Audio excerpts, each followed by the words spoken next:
everyone, welcome to Poly Psychology. I hope you all are doing good.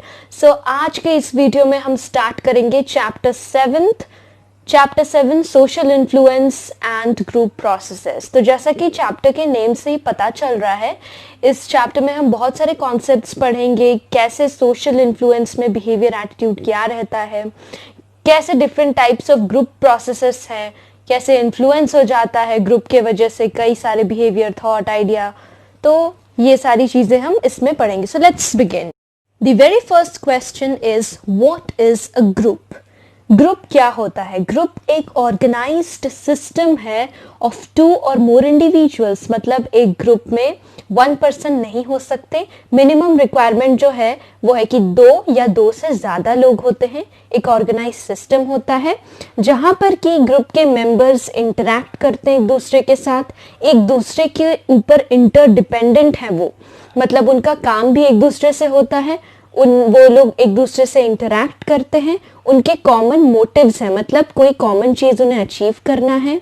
सभी का group के अंदर में हर एक ग्रुप मेंबर का एक रोल रिलेशनशिप्स रहता है और ये जो ग्रुप है वो नॉर्म के अकॉर्डिंग ही रेगुलेट होता है। मतलब नॉर्म्स के अकॉर्डिंग लोगों का बिहेवियर इसमें रेगुलेटेड है और नॉर्म्स के अकॉर्डिंग वो लोग अपने ग्रुप को चलाते हैं। So an organized system of 2 or more individuals who are interacting and interdependent have common motives, set of role relationships among its members and have norms that regulate the behavior of its members. इसी group के कुछ salient characteristics हैं जो कि हम group में ही देखते हैं कि अगर ग्रुप है तो ये सारी चीजें उसके अंडर में होनी चाहिए। फर्स्ट इज ये एक सोशल यूनिट है जिसका कि एक यूनिक आइडेंटिटी है। मतलब ग्रुप को हम सोशल यूनिट इसलिए कहते हैं बिकॉज इट इन्वॉल्व्स पीपल। वहां पे 2 से ज्यादा लोग मौजूद हैं, इसी के लिए क्योंकि बहुत लोग मौजूद हैं उसका नाम है सोशल यूनिट। और हर एक ग्रुप का एक खुद का एक यूनिक आइडेंटिटी भी होता है। सेकंड इज ग्रुप के जो मेंबर्स हैं उनके मोटिव्स और गोल्स जो हैं, जो उन्हें रीच करने हैं, जिस चीज पर वो यकीन करते हैं वो कॉमन होता है, सेम होता है। Third, collection of individuals that are present in the group they are interdependent, जो कि डेफिनेशन में भी मैंने बताया आपको कि उनका एक दूसरे से काम होता है, वो एक दूसरे से इंटरैक्ट करते हैं, इंटरडिपेंडेंट है। इंटरैक्शन जो है वो डायरेक्टली भी हो सकता है या फिर इनडायरेक्ट भी हो सकता है। रोल्स है, नॉर्म्स है, हर एक पर्सन का रोल रिलेशनशिप्स है उस ग्रुप के अंडर में, नॉर्म्स के अकॉर्डिंग चलते हैं। और मेंबर्स जो है ग्रुप के वो अपने आप में ही एक दूसरे के एटीट्यूड को, बिहेवियर को इन्फ्लुएंस करते हैं। ये ग्रुप जो है, ये कॉन्सेप्ट अलग है क्राउड, टीम, ऑडियंस और मॉब से। ग्रुप पर्टिकुलरली हम एक ऑर्गेनाइज सिस्टम को बोलते हैं जिसमें 2 से ज्यादा लोग मौजूद हैं, इंटरैक्ट कर रहे हैं, इंटरडिपेंडेंट है, मोटिव सेम है, रोल रिलेशन है, नॉर्म्स है।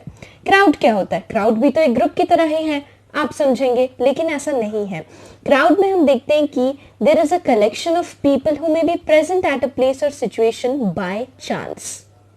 उनके अंदर ये इंटरडिपेंडेंट, इंटरैक्टिंग, कॉमन मोटिव, ये सारी चीजें नहीं है, क्योंकि एक क्राउड जो है, वो जो हजूम है वो मौजूद है एक, मतलब बाय चांस ही वो उस प्लेस या सिचुएशन में आ गया। कहीं से भी बहुत सारे लोग मिलके इकट्ठा हो गए और एक जगह में आ गए, उससे हम क्राउड कहते हैं। उनके अंदर कोई रोल रिलेशनशिप्स नहीं रहता, कोई नॉर्म्स नहीं रहता कि एक पर्सन दूसरे पर्सन के अकॉर्डिंग एक्ट करेगा, उनका कोई मोटिव नहीं है, वो लोग एक दूसरे से इंटरेक्ट नहीं करते। दे आर जस्ट क्राउड, क्योंकि वो लोग वहां पर मौजूद हैं जस्ट बाय चांस।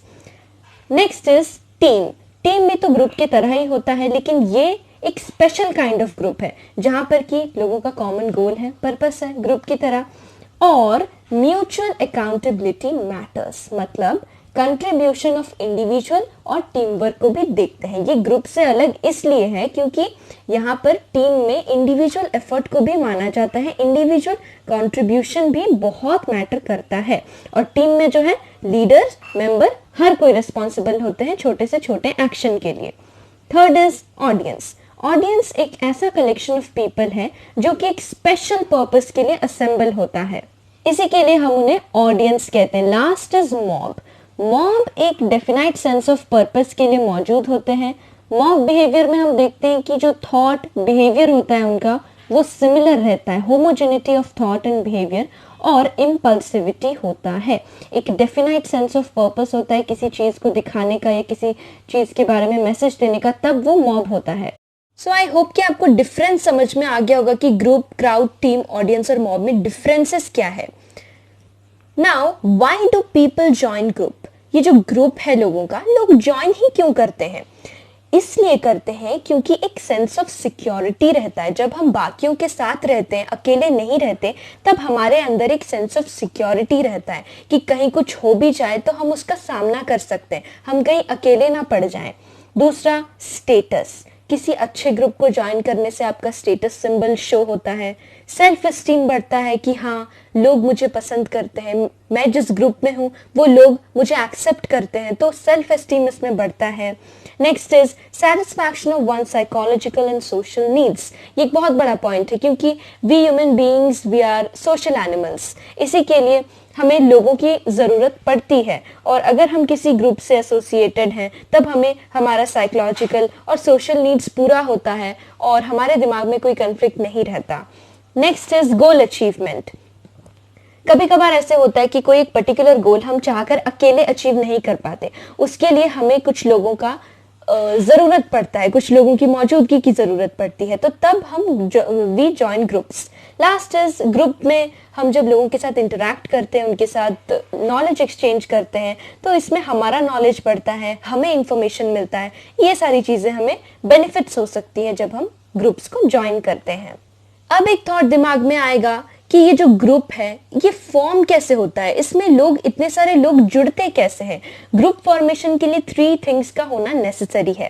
पहला, प्रॉक्सिमिटी, मतलब कि 2 पर्सन्स का आसपास रहना। सपोज आप अपने किसी क्लासमेट के साथ, आप उसके साथ क्लास में इंटरेक्ट किए, फिर जब आप अपने घर जाते हैं तो आपको पता चलता है कि वो आपका क्लासमेट आप ही की ही लोकेलिटी का है या आप ही के ही अपार्टमेंट का है, तो ऐसा होगा कि आप उसके साथ रेगुलरली बाहर जाने लगेंगे, आप उसके साथ खेलने लगेंगे, और by the end of the year ऐसा हो जाएगा कि वो आपका बहुत अच्छा दोस्त बन जाएगा। तो इसमें क्या हुआ कि प्रॉक्सिमिटी, क्योंकि 2 लोग आसपास रहते हैं तब उनके बीच में एक ग्रुप फॉर्मेशन हो जाता है, आसपास के लोग, बच्चे मिलके ग्रुप फॉर्म कर लेते हैं, so that is group formation. Second is similarity. ना सिमिलैरिटी ऑफ आइडिया, थॉट, कोई एक चीज में इंटरेस्ट रखना। सपोज आपके फ्रेंड को भी किसी पॉप बैंड में इंटरेस्ट है या किसी पर्टिकुलर स्पोर्ट्स में इंटरेस्ट है, आपको भी इंटरेस्ट है, तो दोनों के बीच में जब बातें होती है हमें पता चलता है कि कितना सिमिलैरिटी है हमारे बीच में,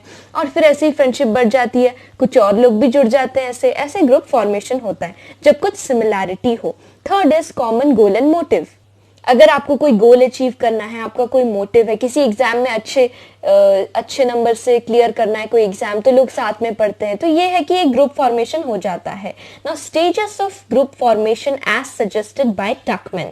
तो टकमैन जो है उन्होंने बताया कि जो ग्रुप फॉर्मेशन है, ग्रुप का डेफिनेशन हम देखें कि कैसे ग्रुप फॉर्म होता है। अब इस ग्रुप फॉर्मेशन के अंदर में भी कुछ स्टेजेस हैं जब जिसे पार करके ही एक ग्रुप का फॉर्मेशन होता है। First is forming. पहला स्टेज है ये ग्रुप फॉर्मेशन का अकॉर्डिंग टू टकमैन।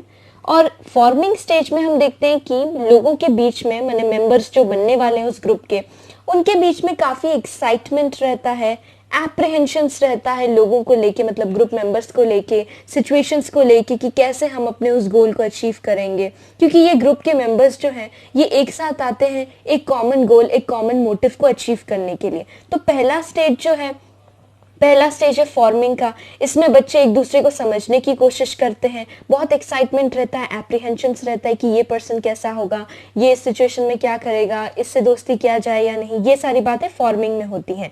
सेकंड है स्टॉर्मिंग। स्टॉर्मिंग में इंट्रा ग्रुप कन्फ्लिक्ट होता है, क्योंकि ये वो स्टेज है जहां पर कि बच्चे एक दूसरे से इंटरेक्ट कर चुके होते हैं, या लोग भी, जिसकी भी एग्जांपल आप ले सकते हैं, इनके बीच में इंटरेक्शन होता है, इनके बीच में एक्सचेंज ऑफ आइडियाज होता है। तो एक्सचेंज ऑफ आइडियाज जब बहुत सारे लोगों के बीच में होता है तो हर कोई एक पर्टिकुलर आइडिया से एग्री नहीं करेगा, ऐसा नहीं हो सकता कि हर कोई एक ही पर्टिकुलर आइडिया से एग्री करे। तो इसी के लिए नए लोग होते हैं और उनके बीच में इंट्रा ग्रुप कन्फ्लिक्ट होता है, मतलब आपस में कन्फ्लिक्ट होता है। Now when this stage completes, sort of leadership hierarchy develops. तो जब स्टॉर्मिंग हो जाता है तो हम देखते हैं कि कोई ना कोई ग्रुप के 2-3 ऐसे लोग होंगे जो अपना लीडरशिप शो करते हैं, जो अपने बात को मनवाते हैं बाकी लोगों से। तो हमें देखने को मिलता है कि एक लीडरशिप हायरार्की डेवलप करता है और ग्रुप का एक क्लियर विजन बनते जाते हैं कि किस तरीके से हम उस गोल को, उस मोटिव को अचीव करेंगे। Third is norming. This is the development of positive group identity. जब लीडरशिप डेवलप हुआ, सारे लोग एक पर्टिकुलर पर्सन का बात मान रहे हैं, सारे लोग एग्री करने लग गए, उसके अंदर वो परसुएड करने का जो टैलेंट है और वो अपना बात मनवा सकता है लोगों से, तो तब क्या होता है कि एक पॉजिटिव ग्रुप आइडेंटिटी होने लगता है। हाँ, कि हमारा ग्रुप है और हमें इनके अकॉर्डिंग काम करना है, ये चीज दिमाग में आती है। Fourth is performing. इसमें जो है ग्रुप का गोल अचीव किया जाता है। कोई टास्क परफॉर्म करते हैं ग्रुप के तहत, मतलब सारे ग्रुप मेंबर्स मिलके परफॉर्म करते हैं और उसमें ग्रुप का गोल जो है अचीव किया जाता है। लास्ट है एडजर्निंग। ये यूजुअली हम देखते हैं कि जैसे कोई कमिटी ऑर्गेनाइज करते हैं स्कूल फंक्शन के लिए, तो जब फंक्शन खत्म हो जाता है ग्रुप को डिसबैंड कर दिया जाता है, तो ये है एडजर्निंग। So this was the stages of group formation as suggested by Tuckman. पहला is forming, second storming, third norming, fourth performing and last is adjourning.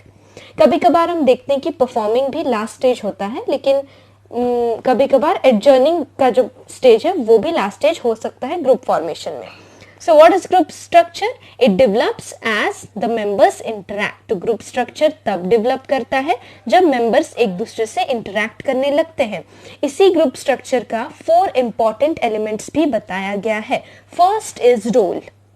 Role is the typical behavior that depicts a person in a given social context. मतलब कि एक बच्ची का 3-4 role होता है। Suppose आप खुद को इमेजिन करो, आप एक डॉटर का रोल निभाते हैं, एक स्टूडेंट का रोल निभाते हैं, एक सिस्टर का रोल निभाते हैं, एक फ्रेंड का। तो रोल ग्रुप स्ट्रक्चर में रोल्स डिटरमाइन होता है, एक इंपॉर्टेंट एलिमेंट है।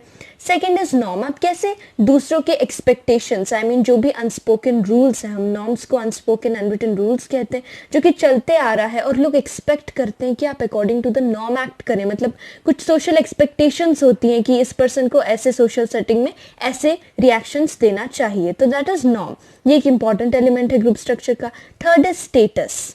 ग्रुप में there is relative social position given to group members by others. ये आइदर अस्क्राइब किया जाता है लोगों की सीनियरिटी को देख के ग्रुप मेंबर्स का, या फिर अचीव करते हैं अपना हार्डवर्क करके, बाकियों का प्रेजेस लेके अपना स्टेटस खुद बढ़ाते हैं।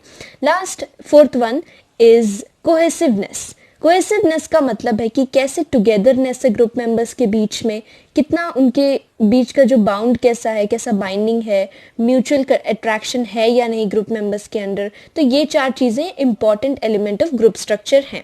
ग्रुप स्ट्रक्चर की जब कोहेसिवनेस की बात होती है, एक फिनोमिनन है which is known as group think. Group think एक कोहेसिवनेस के अंडर में एक फिनोमिनन आता है, जिसे हम कहते हैं कि जब एक्सट्रीम कोहेसिवनेस हो जाता है ग्रुप में, it leads to the phenomenon of group think. Group think वो होता है जब एक ग्रुप में यूनानिमस एग्रीमेंट होने लगता है। ये चीज़, ये idea of group think, process of group think या फिनोमिनन ऑफ ग्रुप थिंक को डिस्कवर किया था अर्विंग जैनिस ने, और इन्होंने बताया कि इस फिनोमिनन में ऐसा होता है कि एक पर्टिकुलर आइडिया, पर्टिकुलर टॉपिक को लेके लोगों के बीच में यूनानिमस एग्रीमेंट होने लग जाता है। मतलब उस ग्रुप मेंबर्स में इतना ज़्यादा मेल मिलाप हो जाता है कि वो रियलिटी को नहीं समझ पाते, और अगर कोई एक पर्सन जो बात बोल रहा है, सब कोई उसी एक ही बात पे एग्री कर जाते हैं और आगे का रियलिटी के बारे में नहीं सोचते कि हो सकता है कि ये आगे चल के गलत हो इसका डिसीजन, ऐसा कोई सोचता भी नहीं है। उनके अंदर इतना म्यूचुअल अट्रैक्शन हो जाता है अमंग मेंबर्स की, हर कोई एक दूसरे के बारे में सोचता है, कोई मुंह नहीं खोलता और वही यूनानिमस एग्रीमेंट देते हैं। मतलब हर कोई एक ही आइडिया को बिलीव करते हैं और वही डिसीजन देते हैं। This is the consequence of extreme cohesiveness. Next topic is types of groups. Types of groups में प्राइमरी या सेकेंडरी ग्रुप्स हो सकते हैं। प्राइमरी ग्रुप्स में हम देखते हैं कि ये एक प्री एग्जिस्टिंग फॉर्मेशन है which is given to the individual, और इंडिविजुअल ने इसे चूज नहीं किया। जैसे कि हमारा family, it is given to the individual, ये ऑलरेडी एग्जिस्टिंग है, प्री एग्जिस्टिंग है, and this is known by the name of primary group.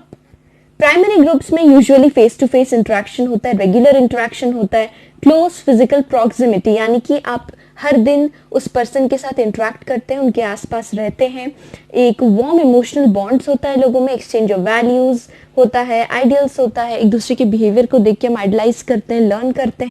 लेकिन सेकेंडरी ग्रुप में ऐसा नहीं होता है। सेकेंडरी ग्रुप पर्सन अपने चॉइस से ज्वाइन करता है and it is more impersonal, indirect, less frequent, and the person may leave or join the group easily. Second is formal and informal groups. Formal groups में the functions are explicitly stated. Formal groups में law, rules ये सबको मानते हैं, definite role structures होता है लोगों का। इनफॉर्मल ग्रुप में कोई ऐसा रूल्स नहीं होता, कोई डेफिनेट रोल प्ले करना नहीं होता, क्लोज रिलेशनशिप रहता है मेंबर्स के बीच में। Third is in group and out group. Types of groups में याद से, first is primary and secondary, second is formal and informal, third is in group and out group. तो इन ग्रुप जो है उसमें हम वी बोलेंगे, हमारा बात है, और आउट ग्रुप जो है इट इज दे, मतलब दूसरों का ग्रुप, बाहर वाला ग्रुप। इन ग्रुप में हम पॉजिटिव, जनरली इन ग्रुप को पॉजिटिव समझते हैं और आउट ग्रुप को नेगेटिव एट्रीब्यूट करते हैं। Influence of group on individual behaviour. इस टॉपिक के अंडर में हम कुछ फेनोमेनन देखेंगे जो कि होता है, कुछ प्रोसेसेस जहां पर कि इंडिविजुअल का बिहेवियर ग्रुप के वजह से इन्फ्लुएंस हो जाता है। First is social facilitation. Presence of others में आइदर परफॉर्मेंस अच्छा हो जाएगा या बुरा हो जाएगा। सोशल लोफिंग, इसमें क्योंकि ग्रुप में बहुत सारे लोग होते हैं, ऑलरेडी एग्जिस्टिंग होते हैं, तो इंडिविजुअल एफर्ट जो है वो लेस हो जाता है, डिफ्यूजन ऑफ रेस्पॉन्सिबिलिटी हो जाता है। इसे समझने के लिए हम एग्जाम्पल ले सकते हैं एक्सपेरिमेंट बाय लैटेन एंड एसोसिएट्स। तो लैटेन कुछ ग्रुप ऑफ मेल स्टूडेंट्स लिए थे, एक ग्रुप ऑफ, जहां पर कि उन्हें क्लैप करना था, चीयर करना था। तो जैसा नंबर बढ़ते गया वैसे ही ईच इंडिविजुअल का एफर्ट भी वैसे कमते गया। तो उन्होंने डिफरेंट ग्रुप्स बना के इस एक्सपेरिमेंट को अप्लाई किया था, ये समझने के लिए कि कैसे सोशल लोफिंग होता है। Third is group polarisation. This is strengthening of the groups initial position as a result of group's interaction and discussion, more likely to take extreme decisions। इसका मतलब है कि initial position जो है ग्रुप का, suppose एक ग्रुप फॉर्म हुआ, उनका initial position इतना strengthening हो जाता है कि उनका इंटरेक्शन और डिस्कशन भी बहुत ज़्यादा बढ़ने लगता है। इतना इंटरेक्ट करते हैं, इतना डिस्कस करते हैं एक दूसरे के साथ कि वो लोग एक्सट्रीम डिसीजंस लेने लगते हैं। यहाँ पर हम देखते हैं कि sort of band wagon effect होने लगता है, क्योंकि जब आप एक बात बोलते हैं और दूसरे लोग उसे मानने लग जाएं और दूसरे भी बोलने लग जाएं कि हाँ ये तो सही है, we feel that our view is validated by public. तो इसमें क्या होता है कि इनिशियल पोजीशन स्ट्रेंथन करने लगता है, क्योंकि जब लोग इंटरेक्ट करते हैं, डिस्कस करते हैं, वो लोग एक दूसरे से सहमत होने लगते हैं, और जब सहमत होने लगते हैं उन्हें लगता है कि उनका ग्रुप स्ट्रांग हो रहा है, और स्ट्रांग होने की वजह से वो एक्सट्रीम डिसीजंस लेने लगते हैं। So this is known as group polarisation.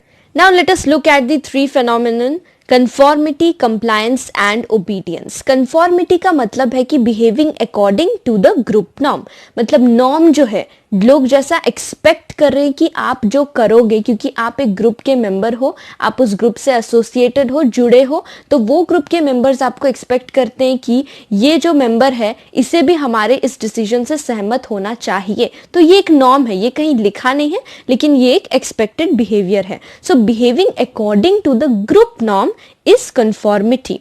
आप पूछेंगे कि लोग कंफॉर्म क्यों करते हैं, क्यों उनके ग्रुप के नॉर्म के अकॉर्डिंगली बिहेव करते हैं, क्यों अपनी तरह बिहेव नहीं करते हैं, उन्हें जो करने का मन है यूजुअली क्यों नहीं करते। क्योंकि एक तो नॉर्म्स और एक्सपेक्टेशंस होता है लोगों का, और उन्हें लगता है कि अगर वो उनके एक्सपेक्टेशंस के अकॉर्डिंग ना एक्ट करें तो उनके बीच दरार पैदा हो सकता है। सेकेंड है कि people feel uncomfortable being different, क्योंकि जब हम डिफरेंट करने लग जाएंगे तो हम इजीली लोगों के नज़र में आने लग जाएंगे, और वो चीज़ बहुत लोग संभाल नहीं पाते। वो सोचते हैं कि जो मेजॉरिटी कर रहा है वही सही है। इसे समझने के लिए एक एग्जाम्पल है, एक एक्सपेरिमेंट है, autokinetic effect given by Sherif. This experiment demonstrates how groups form their norms and members make judgment according to these norms। कि अपने आप कैसे एक नॉर्म फॉर्म हो जाता है और मेंबर्स जो है इसी नॉर्म के अकॉर्डिंगली अपना जजमेंट देते हैं। इस एक्सपेरिमेंट में शेरिफ कुछ लोगों को लेते हैं और एक पॉइंट ऑफ लाइट दिखाते हैं, और उनसे पूछा जाता है कि आप बताएं कुछ देर के बाद कि एक पूरा अंधेरा रूम होता है और वहां पर एक पॉइंट ऑफ लाइट दिखाते हैं और लोगों से फिर बाद में पूछते हैं कि आप बताइए कि इसका ये पॉइंट ऑफ लाइट जो है ये कितना एवरेज डिस्टेंस से मूव किया है। तो जब बार बार ट्रायल किया जाता है, उस ट्रायल के बाद लोगों को एवरेज डिस्टेंस बताया जाता है।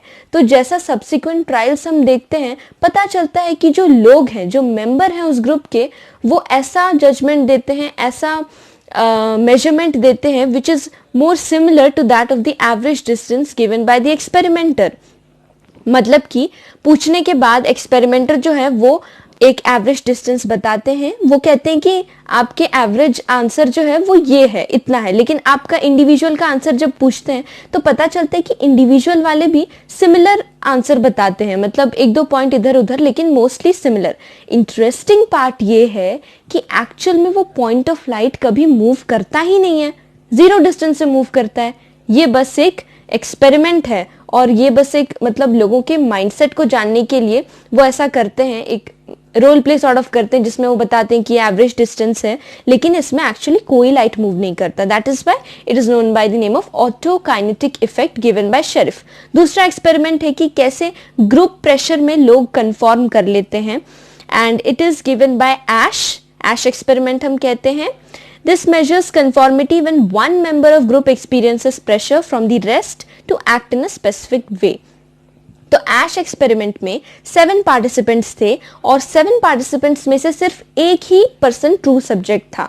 तो उसमें वो एक स्टैंडर्ड लाइन दिखाते हैं और उस स्टैंडर्ड लाइन को कंपेयर करने को बोलते हैं, और 3 कंपैरिजंस लाइन होता है। तो आगे के जितने भी लोग होते हैं, सपोज 7 पार्टिसिपेंट्स हैं, जो ट्रू सब्जेक्ट है वो बैठता है लास्ट बट वन, उसका चांस होता है लास्ट बट वन में, मतलब कि सिक्स्थ में। Sixth is the true subject. तो आगे के जितने 5 लोग होते हैं वो गलत आंसर बताते हैं, वो बताते हैं कि स्टैंडर्ड लाइन जो है मतलब रॉन्गली मैच करते हैं और बोलते हैं कि यही सही आंसर है। फिर बारी आती है सिक्स्थ पर्सन की। सिक्स्थ अगर भी वो कुछ अच्छा सही बोलना चाहे, लेकिन उसके पीछे वाला जो 7th पार्टिसिपेंट है वो भी रॉन्ग आंसर देता है। तो सबके सब मिलके रॉन्ग आंसर देते हैं एक्सेप्ट दैट ट्रू सब्जेक्ट। तो ट्रू सब्जेक्ट भी क्या हो जाता है, एंड में मजबूर हो जाता है। वो सोचता है कि अरे सबके सब कैसे गलत जवाब दे सकते हैं, हो सकता है कि मेरे को ही नहीं दिख रहा हो, मैं ही गलत हूं। तो ऐसा इस एक्सपेरिमेंट में हम देखते हैं कि 67% लोग जो हैं उन्होंने कंफॉर्मिटी शो किया है, मतलब वो मेजॉरिटी के रॉन्ग आंसर पर ही बिलीव किए हैं। सो डिटर्मिनेंट्स ऑफ कंफॉर्मिटी, जो कंफॉर्मिटी को डिटरमाइन करते हैं कि कैसे ज्यादा कंफॉर्मिटी देखा जाएगा इस सिचुएशन में, वो है कि साइज ऑफ द ग्रुप। अगर ग्रुप लार्ज है और अगर ट्रू सब्जेक्ट एक है तो ऑफ कोर्स वो मेजॉरिटी में जाएगा, लेकिन अगर माइनॉरिटी के भी 1-2 स्ट्रॉन्ग ग्रुप मेंबर्स मिल जाते हैं तो हो सकता है कि जो कंफॉर्मिटी है वो नीचे हो जाए, मतलब वो लेस हो जाए, उसे अपने आप पर ज्यादा भरोसा आने लगे। तो साइज ऑफ द माइनॉरिटी भी मैटर करता है, नेचर ऑफ द टास्क क्या है, और चौथा है कि पब्लिक या प्राइवेट एक्सप्रेशन ऑफ बिहेवियर। अगर आपको पब्लिकली सबके सामने माइक पकड़ के बहुत लोगों के सामने अगर आपको आंसर बोलना है और आपको पता है कि वो सही है लेकिन मेजॉरिटी वाले गलत बोल रहे हैं, तो आपको मनी मन में आप भी एकदम फ्लो में आके रॉन्ग आंसर बोल देंगे। लास्ट है पर्सनैलिटी। लोगों का पर्सनैलिटी भी डिपेंड करता है। बहुत लोग बहुत स्टबन होते हैं, वो दूसरों के साथ कंफॉर्म करना उन्हें पसंद नहीं होता, तो वो भी एक डिटर्मिनेंट है। Now why does this conformity takes place? कैसे conformity takes place करता है? पहला है कि informational influence रहता है। कोई एक आपको evidence दिखाया जाता है कि देखो ये ही करेक्ट है। जब वो एक्सपेरिमेंट हम देख रहे थे, ऐश एक्सपेरिमेंट देख रहे थे, उसमें 6 के 6 पार्टिसिपेंट्स जो है रॉन्ग आंसर बोल रहे हैं और वो भी वो ट्रू सब्जेक्ट के सामने, तो उसे एक एविडेंस मिल रहा है कि लोग सच में गलत बोल रहे हैं, तो शायद वही ही सही आंसर है। तो इसमें क्या है कि लोग बदल जाते हैं, अपना सोचते हैं कि वही करेक्ट इन्फॉर्मेशन है और उनके आंखों के सामने वो एविडेंस रहता है, तो वो इन्फॉर्मेशनल इन्फ्लुएंस के तहत वो चेंज कर लेते हैं, मतलब अपना आंसर भी चेंज कर लेते हैं, कंफर्म कर लेते हैं। दूसरा है नॉर्मेटिव इन्फ्लुएंस, क्योंकि लोगों को नहीं चाहिए कि वो किसी मतलब कुछ डिफरेंट करें या differently, they don't want people to see them differently. इसी के लिए हर एक पर्सन का डिजायर होता है that they should be accepted, लोग उन्हें एक्सेप्ट करें, उन्हें एडमायर करें। तो अगर वो कोई अलग आंसर बोल रहे हैं तो उन्हें लगता है कि शायद लोग उन्हें एक्सेप्ट नहीं करेंगे, उन्हें अजीब सोचेंगे, इसी के लिए वो कंफर्म कर लेते हैं रॉन्ग आंसर्स में भी। Second phenomenon is compliance. Compliance क्या होता है? It is behaving in response to a request made by someone. Compliance में किसी एक पर्सन के रिक्वेस्ट को आप कैसे डील कर रहे हो, उस पर्सन के रिक्वेस्ट को लेके आपका क्या बिहेवियर है, दैट इज कंप्लायंस. तो कंप्लायंस के कुछ टेक्निक्स दिए गए हैं बुक में. First technique is foot in the door technique. इस टेक्निक में हम एक पर्सन को पहले एक स्मॉल रिक्वेस्ट करते हैं, और जब वो उस स्मॉल रिक्वेस्ट को मना नहीं कर पाए, हाँ बोल दे, क्योंकि वो बहुत ही एकदम मीगर स्मॉल रिक्वेस्ट होता है, तब हम उसे वो रिक्वेस्ट, उसकी मांग पूरी करने के बाद हम उसे एक बिगर रिक्वेस्ट करते हैं. और क्योंकि वो ऑलरेडी एक स्मॉल रिक्वेस्ट एक्सेप्ट कर लेता है, तो उसके पास कोई चॉइस नहीं रहता कि वो बिगर रिक्वेस्ट को एवे ही मना कर दे. तो foot in the door technique, small से शुरू करके बिगर रिक्वेस्ट में पहुंचते हैं. सेकेंड है डेडलाइन टेक्निक. ये मैं आपको बता रही हूँ कि कैसे लोग कंप्लाई कर लेते हैं, कैसे एक रिक्वेस्ट को चलो मान ही लेते हैं, वैसे हो जाता है सीन. तो पहले जब स्मॉल रिक्वेस्ट पूरा किया foot in the door technique में, बिगर रिक्वेस्ट लेके आया तो मना नहीं कर पाया.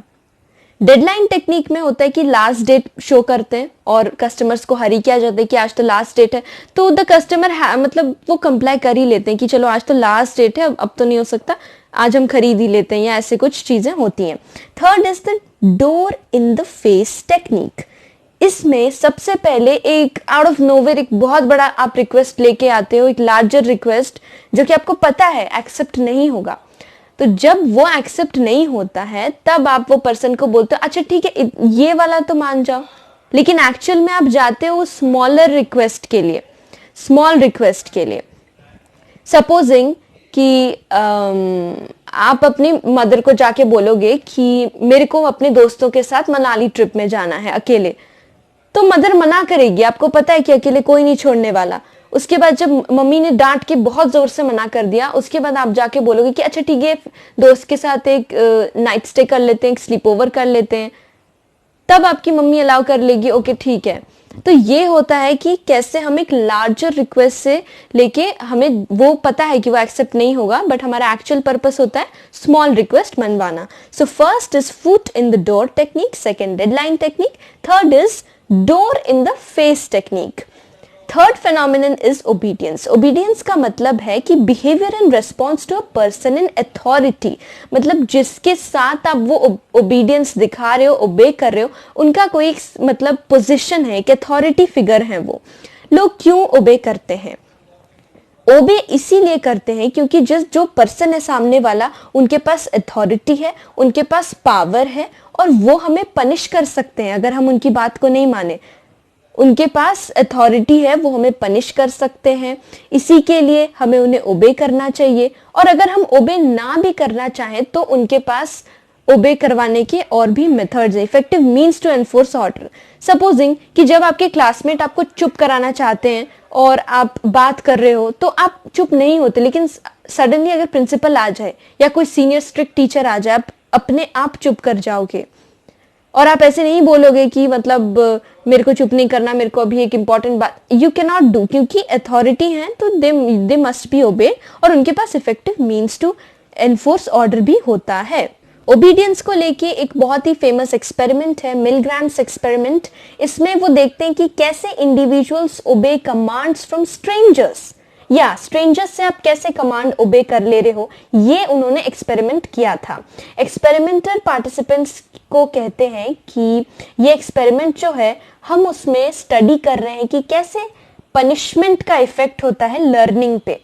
पार्टिसिपेंट्स को नहीं बताया जाता कि ये ओबीडियंस का एक्सपेरिमेंट है, लेकिन इंस्टेड उन्हें यह बताया जाता है कि the experiment studies the effects of punishment on learning. मतलब आप कैसे पनिशमेंट बच्चों को दोगे और वो उनके लर्निंग में क्या इम्पैक्ट डालेगा, ये एक्सपेरिमेंटर पार्टिसिपेंट से कहते हैं. वो असल बात नहीं बताते कि असली में हम ओबीडियंस की एक्सपेरिमेंट कर रहे हैं कि कैसे स्ट्रेंजर्स से भी इंडिविजुअल्स कमांड्स ओबे कर लेते हैं. तो ये एक्सपेरिमेंटर पेयर में कंडक्ट किए हैं. 2 पर्सन्स होते हैं, एक है लर्नर, दूसरा है टीचर. लर्नर को दिया जाता है पेयर ऑफ वर्ड्स मेमोराइज करने के लिए, और अगर वो चीज मेमोराइज नहीं कर पाया, रॉन्ग बोला, टीचर को बोलते हैं कि पनिश करो विद इलेक्ट्रिक शॉक। जब बच्चा मतलब जब लर्नर, बच्चा तो नहीं लर्नर जब गलती करे तो उसे आप इलेक्ट्रिक शॉक दोगे। कोई भी छोटा सा एरर हो इलेक्ट्रिक शॉक दिया जाएगा।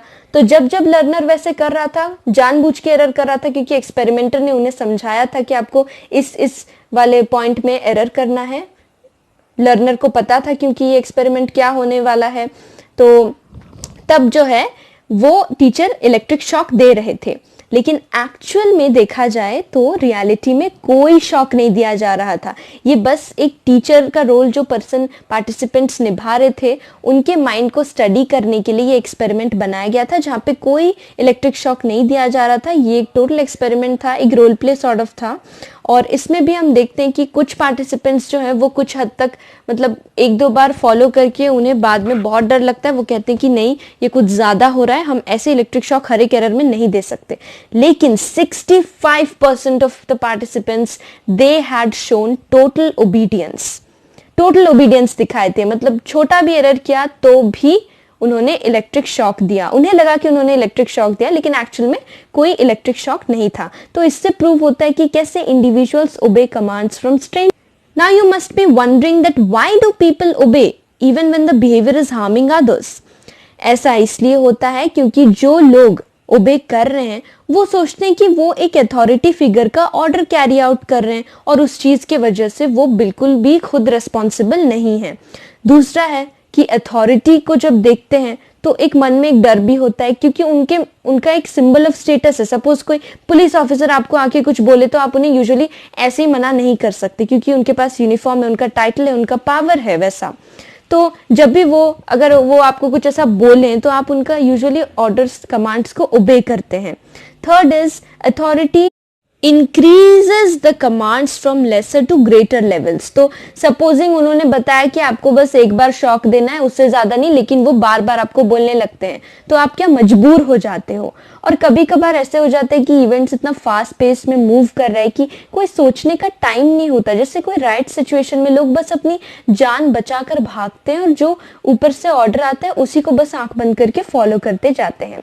तो केलमैन भी एक पर्सन है जिन्होंने डिस्टिंग्विश किया 3 forms of social influence. Conformity, compliance और ओबीडियंस जो है ये भी सोशल इन्फ्लुएंस है। दूसरा है केलमैन ने सजेस्ट किया अपना सोशल इन्फ्लुएंस। फर्स्ट उन्होंने भी कंप्लायंस की बात की है। Second is identification. आइडेंटिफिकेशन मतलब एग्रीमेंट और identity seeking. Third is internalisation और इंफॉर्मेशन सीकिंग। तो ये सारी प्रोसेसेस से भी सोशली हम इन्फ्लुएंस्ड हो जाते हैं, पर्सन्स ग्रुप को देख के इन्फ्लुएंस हो जाते हैं।